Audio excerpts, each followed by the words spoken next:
Hey, my name is Caleb. I'm 26 and I fix air conditioners for a living in a quiet suburb just outside Asheville, North Carolina. It's the kind of place where the streets are lined with maple trees that turn fire red every fall, where mailboxes sit at the end of gravel driveways, and where everybody waves when they pass, even if they don't know your name. I live alone in a single-story ranch house my parents left me when they moved to Florida 5 years ago. The paint's peeling a little on the east side. The porch swing creaks when the wind picks up and the mailbox still says green in faded black letters. It's not much, but it's mine. Most days follow the same rhythm. I'm up at 6 coffee black and strong, out the door by 6:30 with my toolbox rattling in the back of a dented white pickup. I drive the same loop Oak Ridge Lane to Pinecrest, then down to the older neighborhoods where the units are 20 years past their prime. People call when the air stops blowing cold or when the compressor starts sounding like a dying lawnmower. I show up, climb ladders, sweat through my shirt, and get things running again.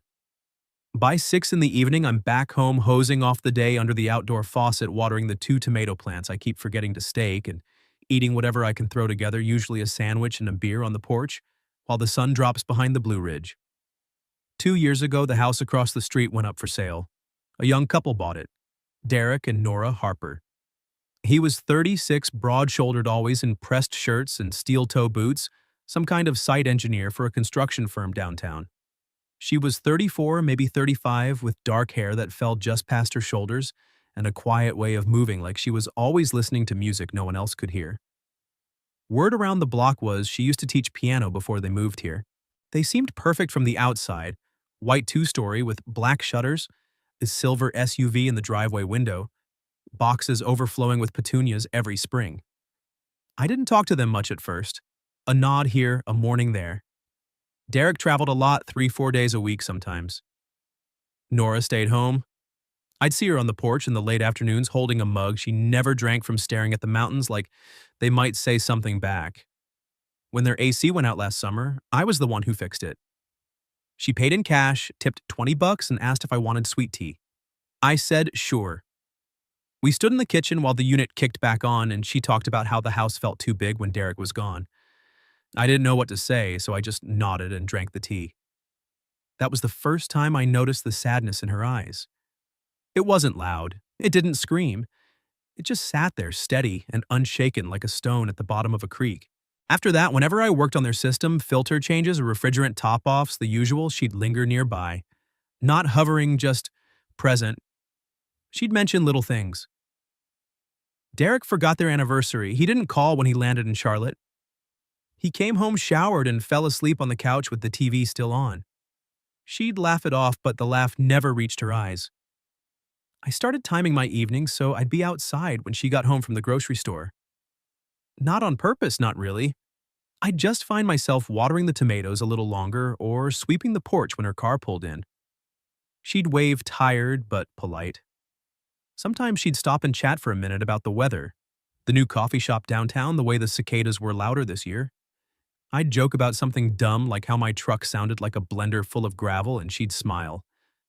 A small smile, but real. One evening last month, I was tightening the hose bib out front when she walked up the sidewalk, arms full of grocery bags. The sun was low, painting everything gold. She looked worn out, hair escaping its ponytail, eyes red like she'd been crying in the car. I set the wrench down and jogged over. "Need a hand?" I asked. She hesitated, then nodded. "Thanks, Caleb." We carried the bags inside. The house smelled like lemon cleaner and something baking cinnamon maybe. The kitchen was spotless, counters gleaming, but the table was set for one.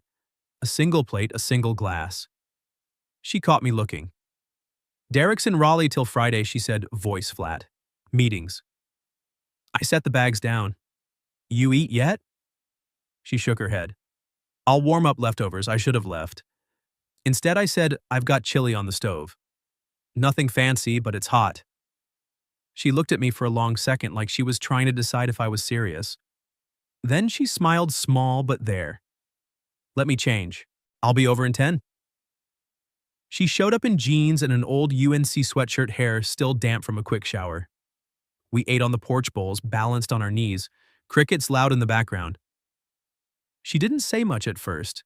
Then, out of nowhere, Do you ever feel like you're living with a ghost? I swallowed a mouthful of chili. Derek. She nodded. He's here, but he's not. I cook, I clean, I wait. And when he walks through the door, it's like I'm invisible. I didn't know what to say, so I said the only thing that came to mind. That sounds lonely. She looked at me, then really looked. And for the first time, I saw something flicker behind the sadness. Not hope, not yet. Just recognition. Like someone had finally named the thing she'd been carrying alone. We finished eating, she helped me wash the dishes. When she left, she paused at the door. Thanks, Caleb, for the chili, and for listening. Anytime I said. She smiled again, softer this time, and walked back across the street. I watched her go, the porch light flickering on behind her, and felt something shift inside my chest. Not love. Not yet. Just the quiet certainty that something had started whether I wanted it to or not. The next few weeks passed in the same quiet rhythm, but with a new undercurrent humming beneath it. I'd catch myself glancing across the street more often, waiting for the silver SUV to pull in or for Nora to step out onto the porch with her untouched mug of tea. Some evenings she'd wave. Some evenings she wouldn't. When Derek was home, the house stayed dark after 8 curtains drawn tight. When he was gone, a single lamp glowed in the upstairs window until late. I kept busy. A busted condenser in a duplex on Maple, a leaking evaporator coil in an old Victorian downtown. The work was steady the days long. But at night, sitting on my porch with a beer, I'd replay our chili dinner. The way she'd said ghost, the way her voice cracked on the word invisible, I told myself it wasn't my business. Told myself I was just being neighborly. Told myself a lot of things. One Thursday, the sky hung low and gray, the air thick with the promise of rain. I got home around 7, toolbox clanging in the truck bed. Nora's car was in the driveway, but the house looked empty. No lights, no movement. I grabbed the hose to water the tomatoes more out of habit than need. That's when I saw her.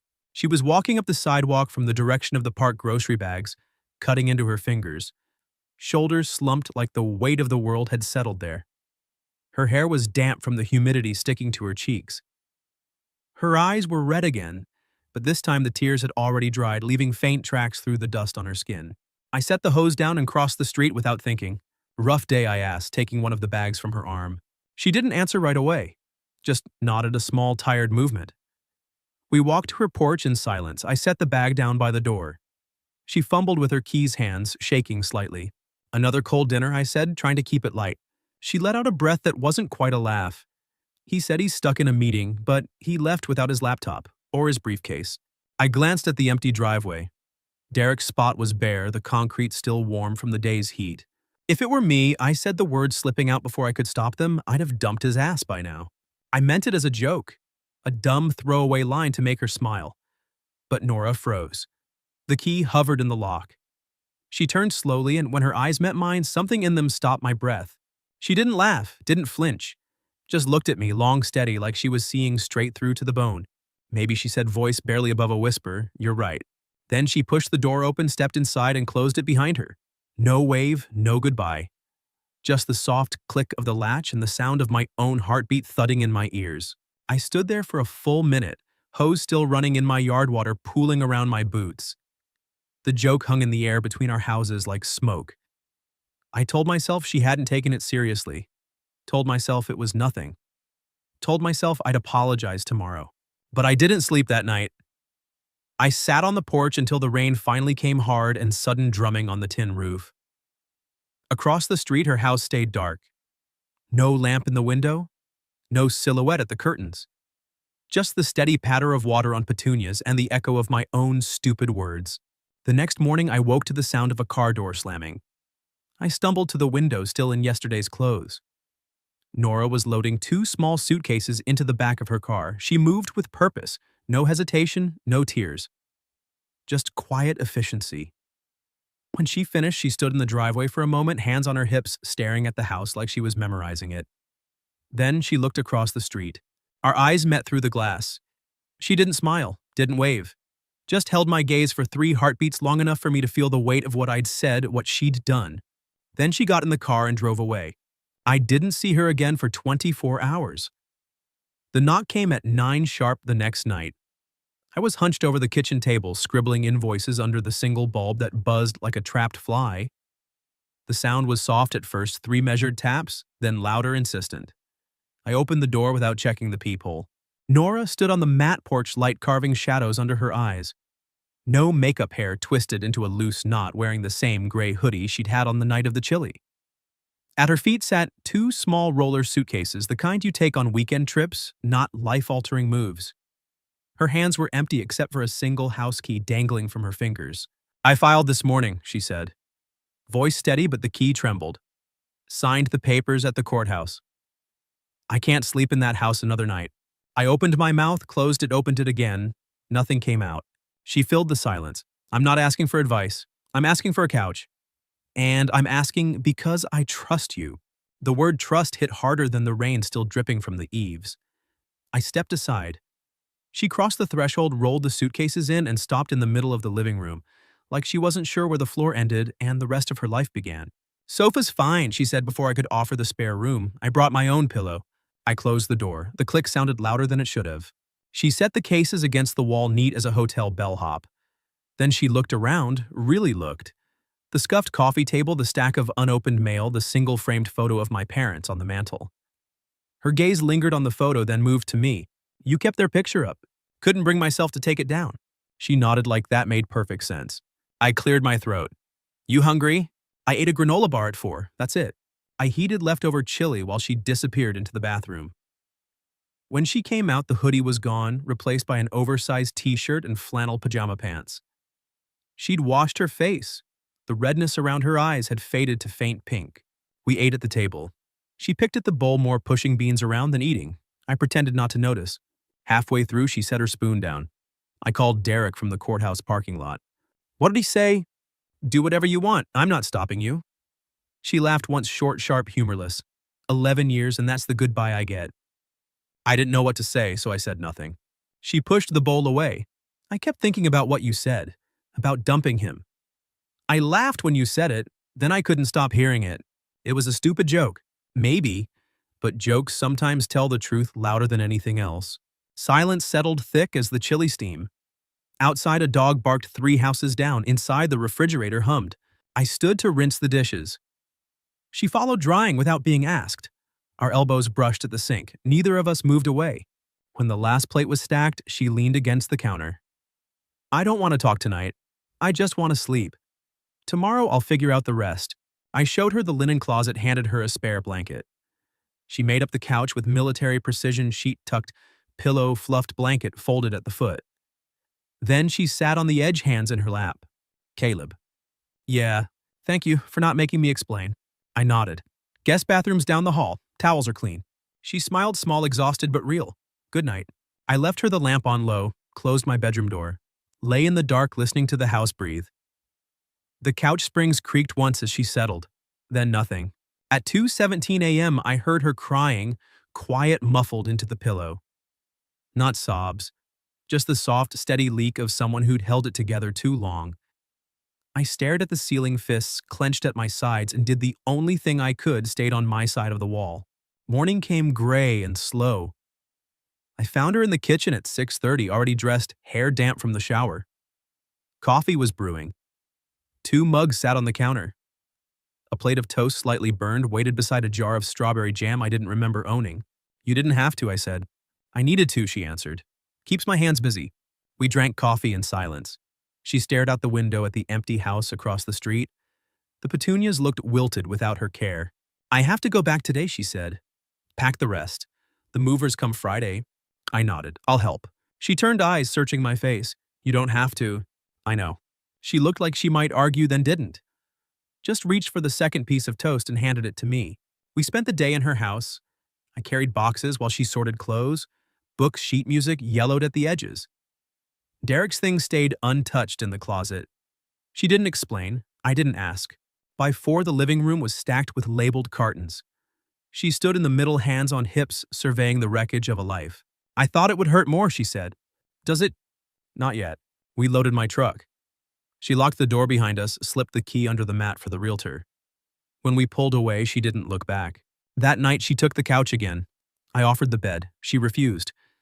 We watched an old movie neither of us followed. At 11, she stood stretched and said, "I start looking for apartments tomorrow." "Take your time." She paused in the hallway. "Caleb." "Yeah." "I'm not broken, just rerouting." I smiled. "Rerouting's my specialty." She laughed quiet, surprised like she'd forgotten the sound. Then she disappeared behind the bathroom door, and the house settled into its new temporary rhythm. The days blurred into a strange, quiet routine. Nora rose before me, coffee already dripping by the time my alarm buzzed. She'd leave a mug on the counter, black 2 sugars, exactly how I liked it, along with toast or oatmeal or whatever she'd scavenged from my mostly empty pantry. I'd find a note sometimes back by 6. "Don't eat the last yogurt." Her handwriting was neat, looping the kind of script that belonged on sheet music. I'd come home to the smell of lemon cleaner or garlic sizzling in a pan. She'd taken to cooking nothing fancy, just enough to fill the house with something other than silence. The first night she made spaghetti, she set 2 places at the table without asking. We ate facing each other, the clink of forks loud in the small room. She talked about her students, the ones who'd quit when she stopped teaching, the ones who still emailed, asking when she'd start again. I told her about the widow on Elm Street whose AC I'd fixed for free because her husband died last winter.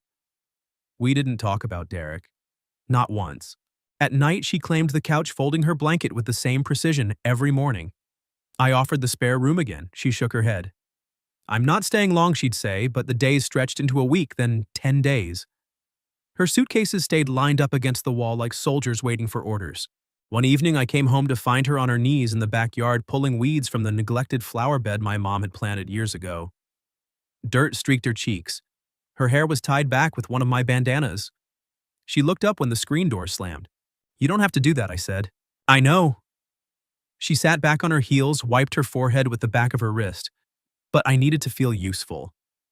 Back there, she jerked her chin toward her old house. I was just decor. I grabbed a trowel and knelt beside her. We worked in silence until the sky turned lavender and the mosquitoes came out. When we stood, our shoulders brushed. Neither of us moved away. That night, she cooked chicken and rice. We ate on the porch, fireflies blinking in the yard. She asked about my parents' divorce, how old I was, how it felt to watch my dad drink himself quiet. I told her the truth, 16, angry, helpless. She listened the way she used to listen to her students, head tilted, eyes steady, like every word mattered. When I finished, she said, "I used to think love was supposed to be loud, passionate, but maybe it's just showing up, day after day." I didn't answer, just reached for her hand across the table. She let me hold it. The next morning, I woke to the sound of piano. Not loud, just a few notes, hesitant like someone testing the keys after years of silence. I followed the sound to the living room. Nora sat at the old upright my mom had left behind, fingers moving over a simple melody. The dust on the fallboard was gone. She must have wiped it clean. She stopped when she saw me. "I hope that's okay. Play whatever you want." She smiled, small, shy, and started again. The notes filled the house, soft and aching. I stood in the doorway and listened until the song ended. Later that week, I came home to find her on the phone in the kitchen, voice low and clipped. When she hung up, her hands shook. "Derek," she said. "He wants to keep the piano. Says it's his because he paid for it." I set my keys down. "You want it? It's the only thing I have left of teaching, of me. Then we'll get it." She looked at me like I'd offered her the moon. "It's heavy, and he'll fight. Let him." We drove to the house the next day. Derek's truck was in the driveway, but he wasn't home. Nora had a key. She let us in. The place felt colder than I remembered, furniture gone, echoes loud. The piano sat in the corner lid, closed, a layer of dust on the keys. We wrestled it onto a dolly I'd brought, muscles straining, sweat dripping. Halfway to the truck, Derek pulled in. He climbed out, arms crossed, face tight. "You're taking my piano."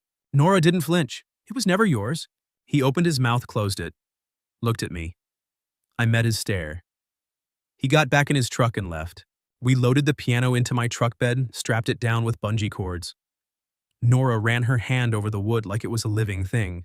Back home, we muscled it through the front door and into the living room. It took up half the space, but it belonged. That night, she played again, something slow and minor, then shifting into major. When she finished, she closed the lid gently. "I haven't played for anyone in 3 years," she said. "I'm not anyone." She looked at me, then really looked. And for the first time, I saw something other than sadness in her eyes, something warm. Something possible. The days kept passing. She found a studio apartment 2 neighborhoods over small but with a window that faced east. She signed the lease but didn't move in right away. "I'm not ready to be alone again," she admitted, one night voice, barely above a whisper. I didn't push. Just left the spare key on the counter the next morning. She started leaving things: a hair tie on the bathroom counter, a sweater draped over the chair. I started coming home earlier. We cooked together, her chopping onions, me burning garlic. We watched old movies on the couch, her feet tucked under my thigh. Once she fell asleep during the credits, head on my shoulder. I didn't move until my arm went numb. One evening, after a long day of refrigerant leaks and blown capacitors, I found her in the backyard again. She'd planted herbs in the flower bed: basil, rosemary, mint. The soil was dark and rich. The plants already had new leaves. "You're making yourself at home," I said. She didn't look up. "Is that okay?" I knelt beside her, brushed dirt from her fingers. "More than okay." She turned then, and for the first time she kissed me. Not soft, not tentative, just sure. Like she'd been waiting to see if I'd catch her. I did. We didn't talk about what it meant. Not yet. Just stood in the fading light foreheads, touching, breathing the same air. The piano waited inside, silent but present. The house felt fuller. The sadness was still there, but it wasn't alone anymore. The morning she left, the air smelled of rain that hadn't quite decided to fall. I woke to the soft clink of a spoon against ceramic and found her at the stove stirring oatmeal with one hand while the other held a mug of ginger tea. She'd already folded the blanket from the couch, stacked her pillow on top, like a neat little monument to the nights she'd spent there. The piano lid was closed, a single sheet of music propped against it, handwritten, the title, scrawled in her looping script, "From Your Sidewalk." She didn't turn when I entered, just spoke to the steam rising from the pot. "I move in today. The studio's ready." I leaned against the doorframe, arms crossed to keep my hands from reaching for her. "You don't have to go, I know." She stirred once more, then clicked off the burner. "But I need to stand on my own floor again, even if it's just 1,200 square feet with a leaky faucet." We ate in silence, oatmeal sweetened with the last of the honey. She'd packed everything else: 2 suitcases, a box of sheet music, the small potted basil she'd grown from seed. The house felt hollow already, the way it had the first night she arrived, only now the emptiness had edges. After breakfast, she wiped the counters one last time, even though they were already clean. I carried her things to the truck. She locked the piano, ran her fingers over the wood like a goodbye. When we stepped onto the porch, the sky had turned the color of wet slate. She paused at the top step. "I left something for you." I followed her gaze to the small table by the door. A flash drive sat beside a folded note. The note read, "Play this when you're ready. And thank you for letting me borrow your sidewalk until I found my own." I slipped both into my pocket. The drive to the studio took 7 minutes. She directed me through quiet streets lined with dogwood just starting to bud. The building was brick, 3 stories, fire escape zigzagging up the side. Her unit was on the second-floor corner window, facing a maple that would shade her in summer. We carried the boxes up narrow stairs that smelled of fresh paint and old wood. The space was bare but bright hardwood floors, a tiny kitchenette, a single room that would serve as living and sleeping. She set the basil on the windowsill, turned it so the leaves caught the gray light. I lingered in the doorway. "You sure about this?" She looked around, then back at me. "I'm sure about not going back. The rest, I'll figure out." We stood there, the unspoken hanging between us like the dust motes in the sunbeam. Finally, she crossed the room, rose on her toes, and kissed my cheek, soft, deliberate, the kind of kiss that says more than words ever could. "See you on the sidewalk," she whispered. I nodded, throat tight. Back home, the house was too quiet. The piano waited, lid still closed. I made coffee, let it go cold. Sat on the porch until the rain finally came, soft and steady. When the clouds thinned, I went inside, plugged the flash drive into my laptop. The file opened to a single track. Piano solo. The melody started slow, minor, the same hesitant notes she'd played that first morning. But then it shifted, lifted, opened, like a door creaking into sunlight. I recognized the tune, the one she'd hummed while planting herbs, the one she'd played the night we kissed. Halfway through, her voice joined, quiet, unpolished, but sure. "I walked your sidewalk in the dark, borrowed your light till I found my spark. Thank you for staying when I couldn't start. You gave me a sidewalk to walk back to my heart. The last note hung, then faded. Silence rushed in warm and full. I played it again. And again. Until the rain stopped and the tomatoes needed watering. 3 days later, an email pinged. Subject line second movement. Another file attached. I smiled without meaning to. The porch light stayed on every night after that. Not for her to find her way back, she knew the way.